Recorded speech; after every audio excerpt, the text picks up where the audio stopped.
Season 6, Episode 20, The Chase. This is kind of a fun one. It's one of those Indiana Picard episodes. Really leans into Picard's fascination with history and archaeology. It's funny how many career paths Picard almost had. He was almost an archaeologist, and in the episode Family, it's revealed that he was almost a marine biologist. Picard had the career aspirations of an 8-year-old. And I can understand that. When I was a kid, I wanted to be an archaeologist too. Mostly because of Indiana Jones. He goes on adventures, and he punches Nazis, and bangs them, apparently. One way or another, Indiana Jones is fisting Nazis. Well, when I found out that real archaeologists don't really do that, I lost interest. And I suppose Picard did too. And this episode also answers a long-running Star Trek fan question. Why are there so many human-looking aliens in Star Trek?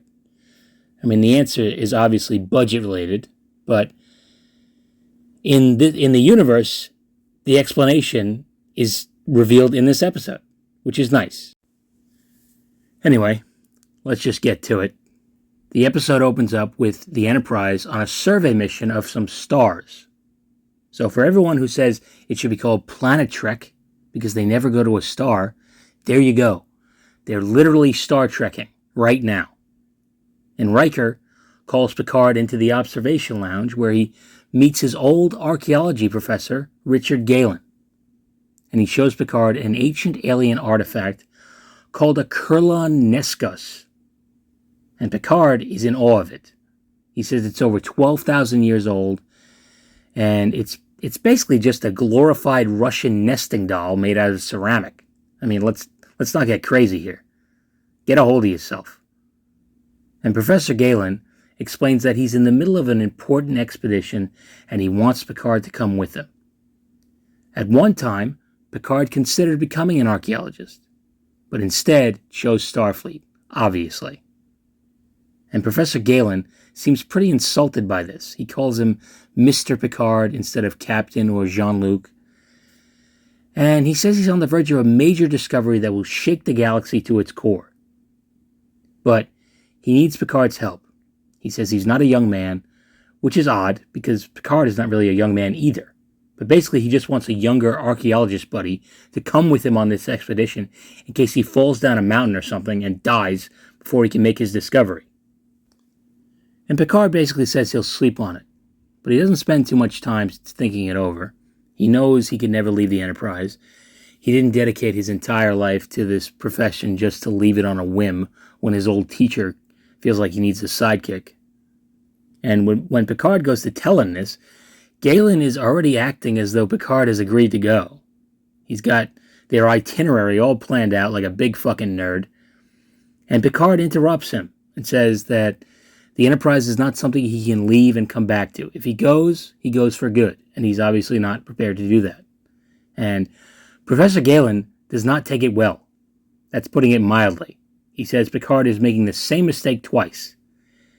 And that all he's doing on the Enterprise is patrolling the provinces like a Roman centurion, maintaining a dull and bloated empire. And he also says that as a scholar, Picard is nothing more than a dilettante. And I'm not going to lie to you, I had to look up that word because I had no idea what it meant. Sounds a lot like debutante, which would make this a very different show if he had said that.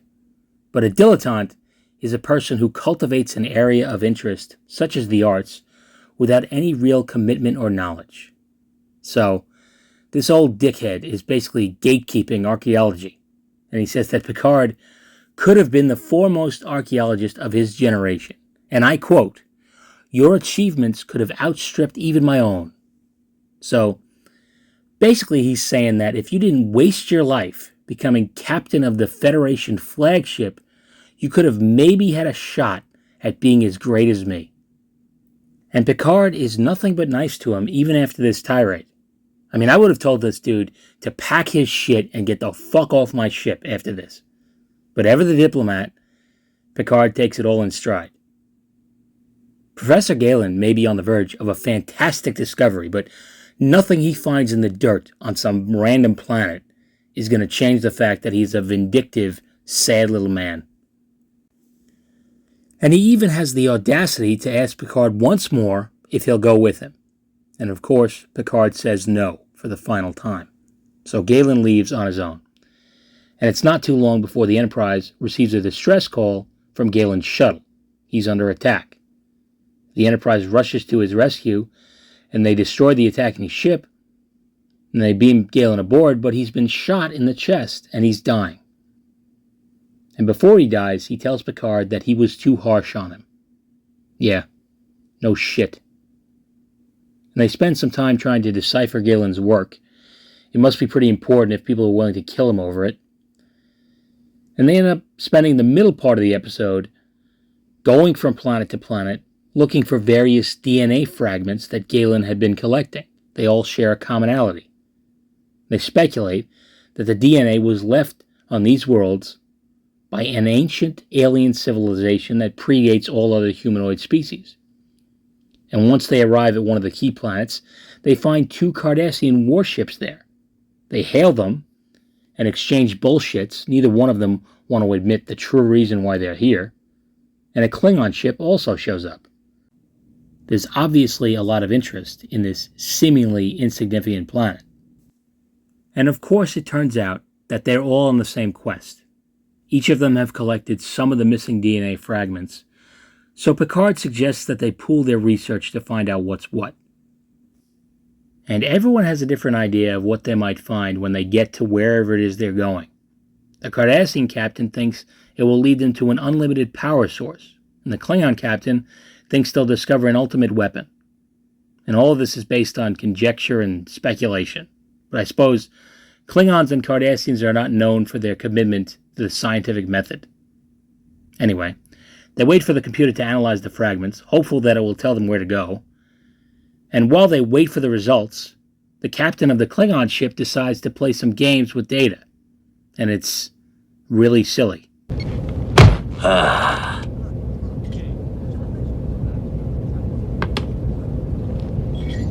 Wa, cha, wei, more talk. Okay, I don't know what that is. It looks like a very impractical form of arm wrestling. It looks like forearm wrestling, actually. And the Klingon does not take defeat very well.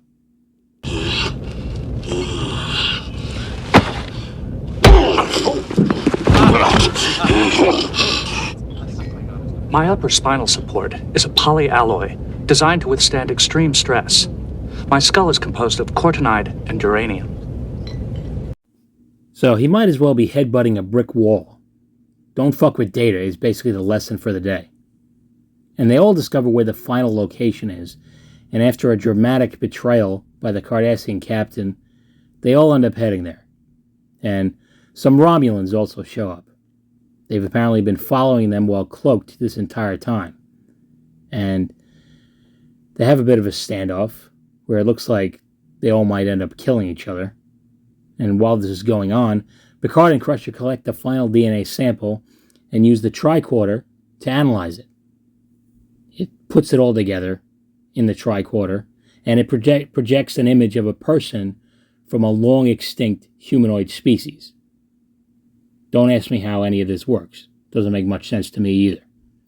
And the projection of the figure explains that they explored the galaxy and found no one like themselves.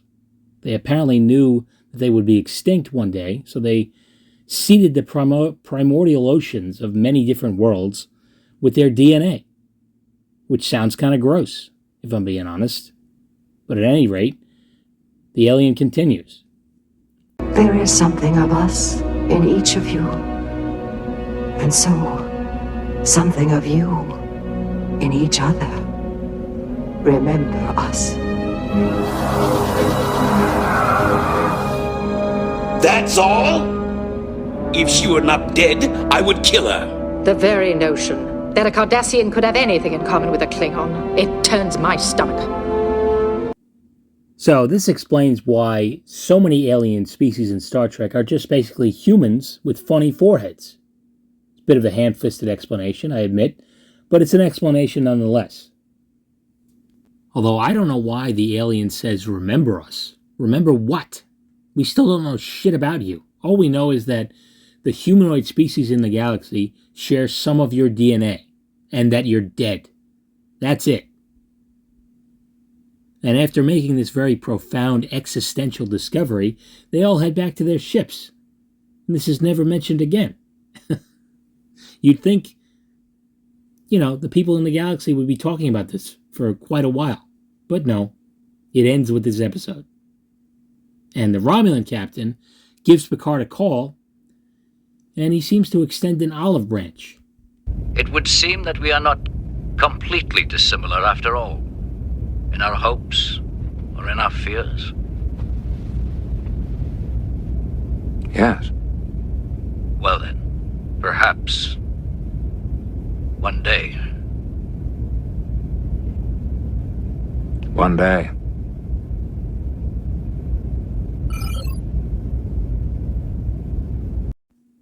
It's kind of vague and detached, but you can't expect a Romulan captain to be hugging and kissing. I think it's a really nice way to end the episode. It's very Star Trek. It's a good episode overall. I probably wouldn't put it on any top 10 lists, but it's still a lot of fun. And Professor Galen is a dickhead. You're not going to change my mind on that. But he has a very funny old man way of speaking, and he's so grumpy. And it makes me want to quote him a lot, so that's always obnoxious for people around me. And that's what gave me the idea to talk about this episode. Me and my friend Tommy were talking about this dude and laughing at him, some of the crazy shit he says, and I thought, you know what? I got to do this episode because that old prick is worth talking about. And also, the episode is very similar to what you see in the movie Prometheus. That movie has an alien species called the Engineers, right? And it's discovered that they create humans with their DNA. I just thought that was interesting. I suppose it's, maybe it's a long-running theory that you see in other things like Ancient Aliens and shit. But I gotta wonder if maybe Ridley Scott was just watching a Star Trek episode one day and saw this one and said, hey, I'm gonna do a prequel to Alien that basically has fuck all to do with Alien. Anyway, I think I've babbled long enough. Thanks for watching. That's all I got for now. Let me know what you thought of this one. And until next time, take it easy.